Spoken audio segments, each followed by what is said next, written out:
Assalamualaikum warahmatullahi wabarakatuh. Shalom, Om Swastiastu, Namo Buddhaya.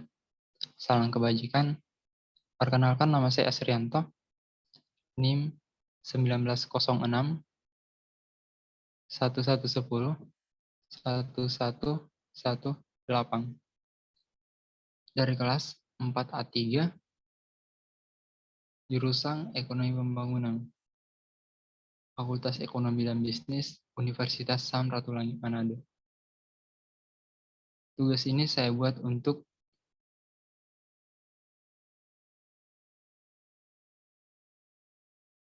memberikan informasi kepada teman-teman terkait dengan analisis input-output atau yang disingkat dengan I.O.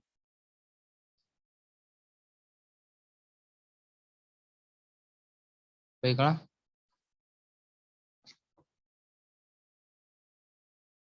saya akan memulai tentang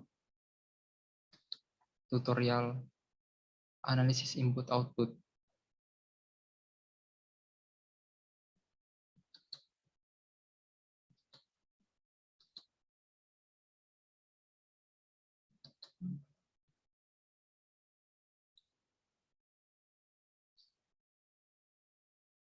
Baik, di sini ada pengertian. Tabel I.O. adalah uraian statistik dalam bentuk matriks yang menyajikan informasi tentang transaksi barang dan jasa serta saling keterkaitan antara kegiatan ekonomi dalam suatu wilayah pada suatu periode tertentu. Nah, ada 3 hal penting dalam analisis input-output. Yang pertama itu terkait mengenai periode waktu. Nah, periode waktu ini mengacu pada tahun-tahun tertentu. Misalnya di Indonesia pada tabel input-output tahun 2008, tahun 2018 yang mengacu pada kondisi perekonomian Indonesia pada tahun tersebut. Nah, yang kedua adalah sektor. Sektor ini mengacu pada unit-unit produksi di suatu wilayah yang menghasilkan barang maupun jasa. Nah, sektor ini kadang juga disebut dengan lapangan usaha. Yang ketiga, keterkaitan antar sektor. Nah, keterkaitan antar sektor ini menunjukkan ketergantungan satu sama lain dari kedua sektor tersebut. Misalnya, sektor bahan mobil atau bahan motor itu sangat bergantung pada output dari sektor karet. Nah, karet inilah yang akan sektor bahan ini dijadikan input untuk mengelolanya kembali.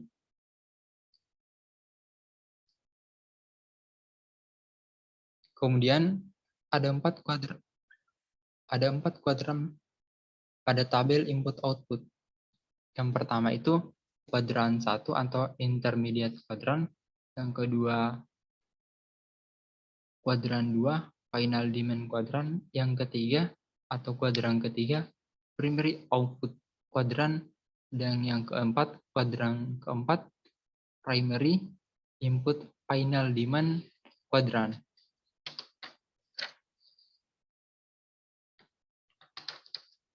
Nah, kita bahas yang pertama ya. Yang pertama adalah kuadran 1, intermediate quadrant. Nah, intermediate quadrant ini merupakan kuadran transaksi antara transaksi antara ini contohnya kayak sektor karet dengan sektor bahan tadi. Jadi transaksi barang dan jasa yang digunakan dalam proses produksi. Nah, yang kedua atau kuadran kedua adalah final demand quadrant, menunjukkan penjualan barang maupun jasa yang dihasilkan oleh sektor-sektor perekonomian untuk memenuhi demand akhir. Nah, demand akhir ini adalah permintaan akhir.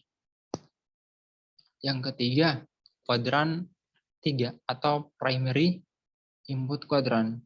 Nah, primary input quadrant ini menunjukkan pembelian input primer dihasilkan di luar sistem produksi oleh sektor dalam kuadran antara. Nah, ada yang namanya kuadran antar dan kuadran akhir. Nah, kalau kuadran antara itu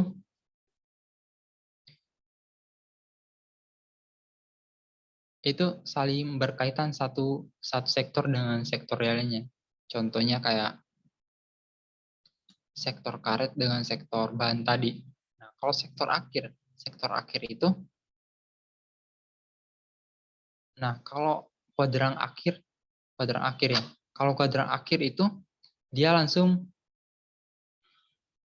dikonsumsi oleh konsumen. Nah, konsumen ini bisa pemerintah maupun masyarakat luar negeri.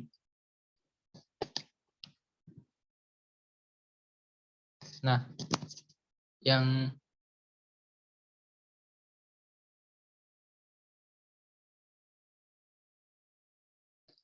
keempat adalah kuadran 4 atau primary input final demand quadrant, menunjukkan transaksi langsung atau kuadran input primer bertransaksi dengan kuadran akhir atau demand akhir. Nah, ini tidak melibatkan atau memenuhi kuadran antara, tidak sama sekali. Nah, terus cara membaca tabel input-output. Nah, membaca tabel input-output itu tidak terlalu susah ya. Jadi di sini sudah disajikan tabel 1, data tabel input-output, hipotetik negara X, Y, Z yang dinotasikan dengan satuan miliar rupiah. Nah, di sini di bagian garis, di bagian baris ada pertanian, sektor industri, sektor jasa, upah dan gaji, serta lainnya. Terakhir ada total input. Nah, di bagian kolom itu ada pertanian, sektor industri, sektor jasa, yang kemudian dirangkum menjadi permintaan antara. Permintaan antara sudah kita sebutkan ya tadi. Terus ada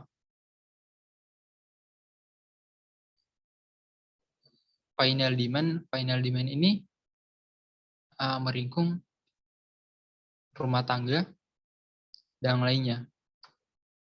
Kemudian ada total output. Nah, cara membaca tabel ini itu mudah. Kita kelompokkan dulu mana kuadran awal, kuadran kedua, kuadran ketiga, dan kuadran keempat. Nah, kuadran pertama itu ada di sini. Nah, ini adalah kuadran pertama. Nah, saya full ya, supaya lebih jelas. Kemudian, kuadran kedua itu adalah di final demand. Nah, ini adalah kuadran kedua. Saya boleh ya. Kemudian kuadran ketiga adalah ini. Dan kuadran keempat adalah ini.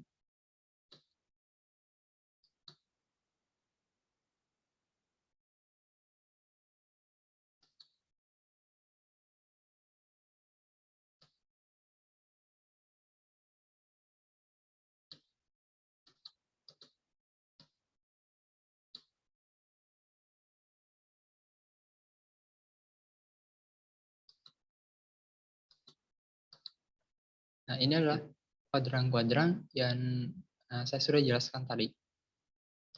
Oke. Saya kembali kepada bentuk awal ya. Nah, cara membacanya kita baca dari sisi baris dulu. Jadi di sisi baris ini kita baca sektor pertanian. Sektor pertanian ini artinya output di sektor pertanian yang digunakan sebagai input di sektor pertanian itu sendiri senilai, nah ini nilainya 2.948. Nah, Kemudian membaca yang di dekatnya, yaitu ini. Output di sektor pertanian yang digunakan sebagai input di sektor industri senilai 14.480. Nah, bacanya sama juga yang kayak tadi. Misalnya kita pindah di jasa, sektor jasa. Jadi output di sektor pertanian yang digunakan sebagai input di sektor jasa ialah senilai 1048. Nah, kayak gitu bacanya. Kemudian jika kita berpindah cara membaca dari sisi kolom misalnya. Nah, ini kalau kolom, kalau yang tadi ini kan, kalau kayak gini kan baris. Nah, kalau kayak gini itu kolom. Nah, kita baca ya. Nah, cara bacanya itu, sektor pertanian membutuhkan input dari sektor pertanian itu sendiri senilai 2948.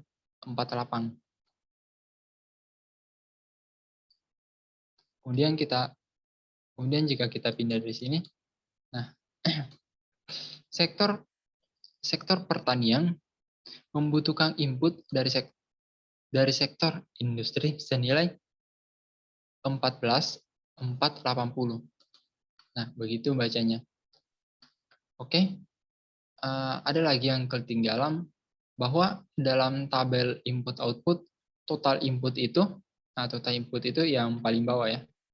Paling bawah, itu harus sama dengan total output. Nah, lihat sendiri ya teman-teman, nilainya sama. Nah, ini biasanya disajikan langsung ya. Kalau dalam perhitungan itu, langsung disajikan. Nah, oke. Kurang lebih begitu cara membaca tabel input-output yang dimana dicontohkan pada data tabel input-output hipotetik negara X, Y, Z dinotasikan dengan satuan miliar rupiah. Oke. Selanjutnya kita akan menghitung bagian-bagian matriks sehingga total akhir itu menentukan sektor unggulan.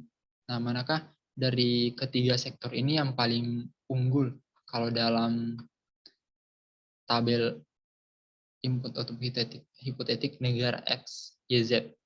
Nah, kita akan mencoba menganalisa hal tersebut. Oke?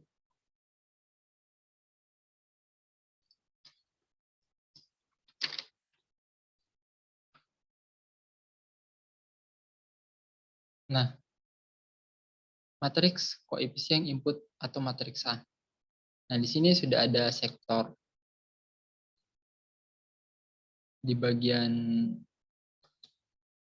baris ada pertanian. Nah, saya kasih tanda dalam kurung 1 supaya lebih memudahkan saya dalam menghitungnya.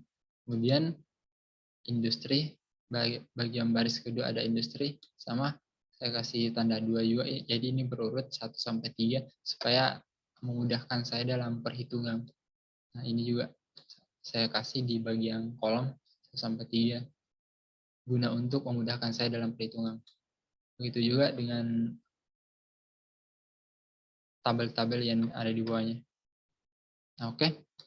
Untuk menghitung matriks koefisien input atau matriks A, itu diperlukan perhitungan total sektor. Nah, total sektor itu bagian ini adalah total sektor sampai jasa saja. Nah, ini adalah total sektor. Total sektor dibagi dengan total input. Nah, ini adalah total input. Nah, total sektor dibagi dengan total input. Maka dari itu, kalau dalam Excel sendiri, itu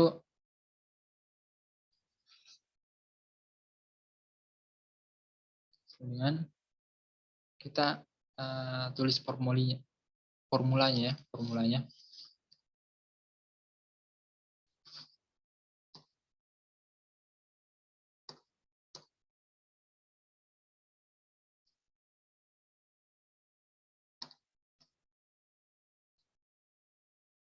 Nah, ini udah terbentuk formulanya, yakni total sektor dibagi dengan total input. Nah, kemudian enter, maka akan muncul hasilnya. Nah, inilah hasil dari materi koefisien input output pada sektor pertanian. Nah, kemudian selanjutnya juga akan dibuat semacam itu.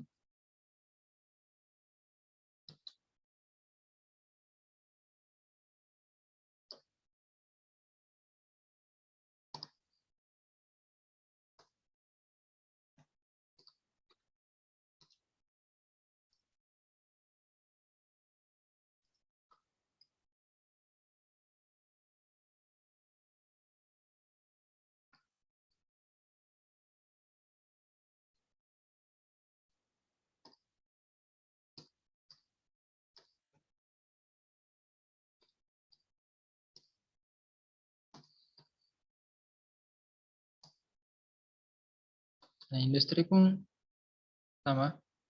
Jadi total sektor industri dibagi dengan total input industri.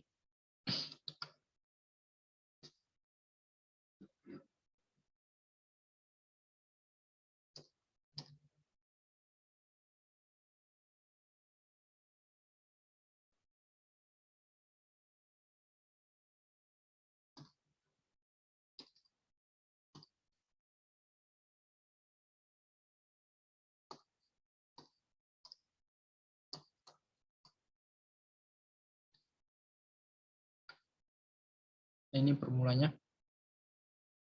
sama dengan D25. Nah, D25 itu diambil dari sini. Nah, ini 25. Kemudian D30 ini. Ini hasilnya. Kemudian masih lanjut di bagian industri.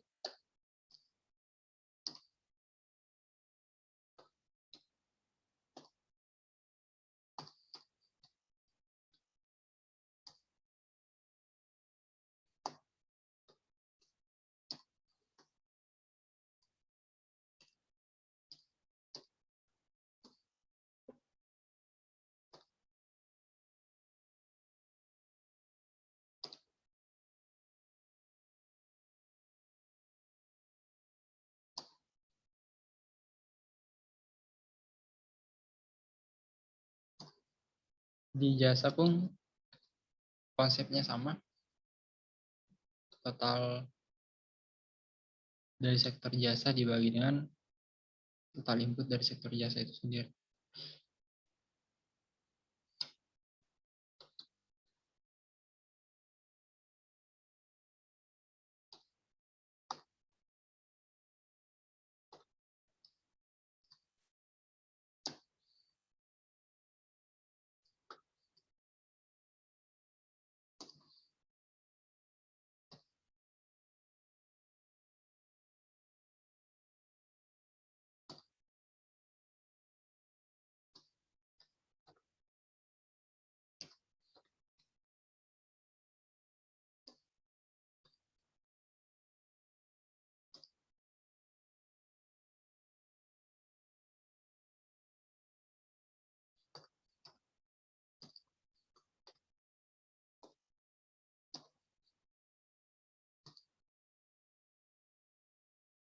Oke, nah inilah hasilnya untuk matriks koefisien input atau matriks A.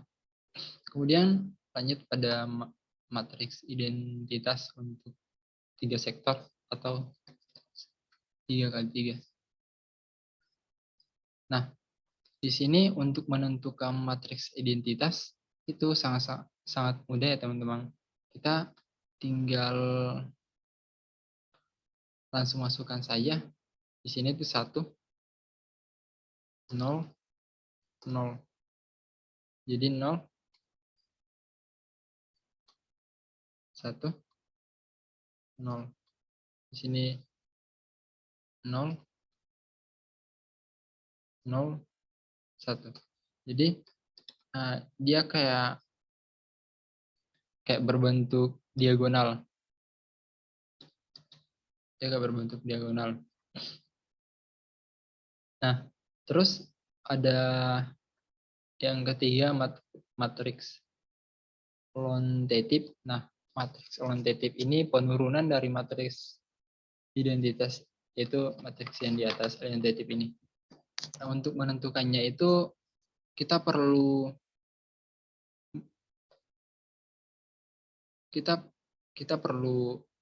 karena ini udah ada tabel jadi kita tinggal drag langsung, kemudian dari drag matriks identitas itu dikurangi dengan drag matriks koefisien atau matriks A. Kemudian enter. Nah, hasilnya adalah matriks lontatif. Nah, kita coba ya. Jadi awal itu adalah mendrag atau kayak gini. Terus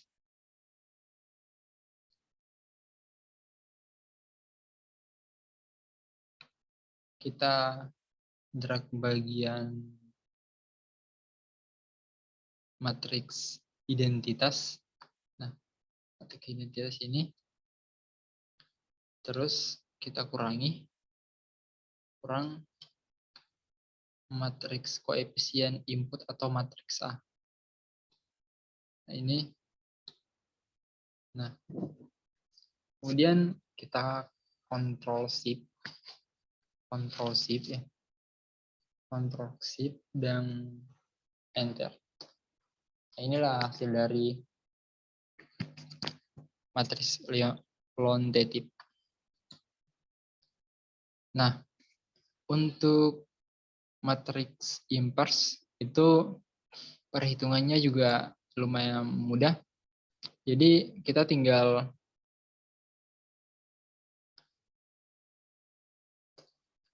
memasukkan rumus-rumus tertentu. Nah,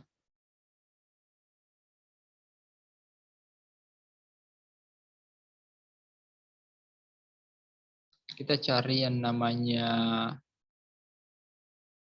minverse. Nah, minverse ya. More. Nah, kalau misalnya tidak ada di sini, tidak ada di requestan ini, kita cari di more function. Kita cari minverse.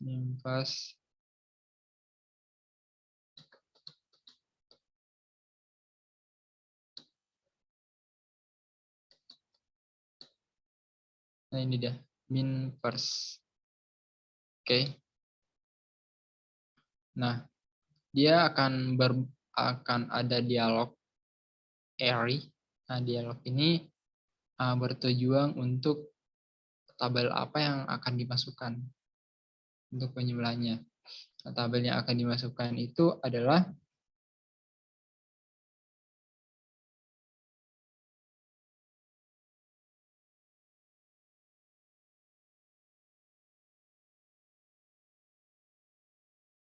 tabel matriks lontatif ya. Nah, kita drag. Terus, oke. Nah, ini adalah hasilnya.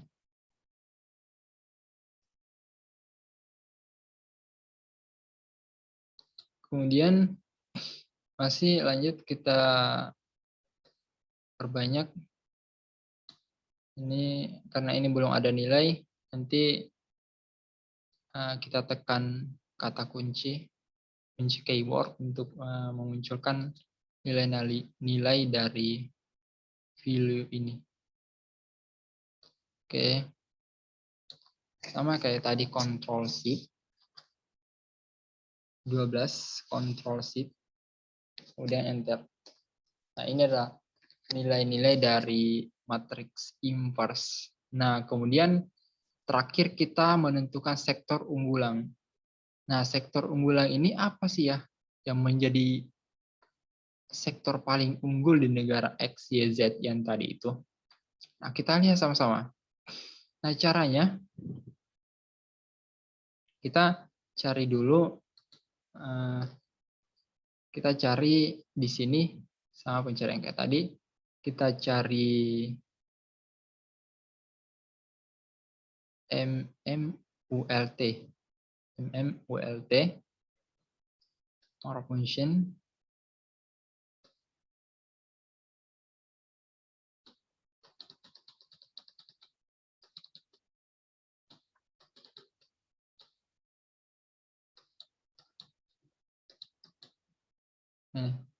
MMULT. Nah, dia ada bentuk array 1 dan array 2. Nah, yang dimasukkan di bagian 1 ini adalah matriks inverse. Nah, nilai dari matriks inverse ini yang akan kita masukkan di bagian 1.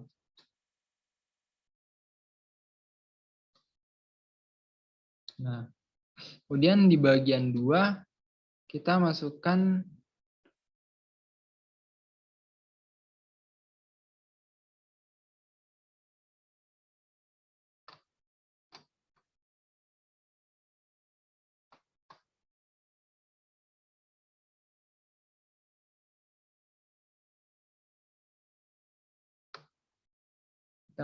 output awal. Nah, ini dia. Total output. Nah, oke. Nah, inilah hasilnya. Kita tarik ke bawah. Oke. Kemudian sama kayak tadi, F2.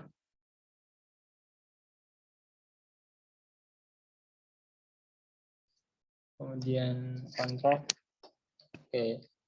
Nah, ini adalah hasil penjumlahan atau hasil analisis dengan menggunakan metode analisa input output atau IO dan menemukan sektor unggul. Nah, sektor unggul masih didominasi oleh sektor industri. Nah, industri inilah yang masih mendominasi di negara X, Y, Z tadi. Kemudian disusul dengan sektor pertanian yang kedua. Sektor pertanian yang kedua. Dan terakhir ada sektor jasa yang mendominasi. Nah, cukup. Nah, inilah perhitungan analisis input-output dengan menggunakan contoh pada tabel 1 atau menggunakan data tabel 1, data tabel input-output hipotetik negara X, Y, Z dalam satuan miliar rupiah. Sekian pemaparan dari saya. Lebih dan kurangnya mohon dimaafkan. Wassalamualaikum warahmatullahi wabarakatuh. Shalom, Om Santi Santi Om.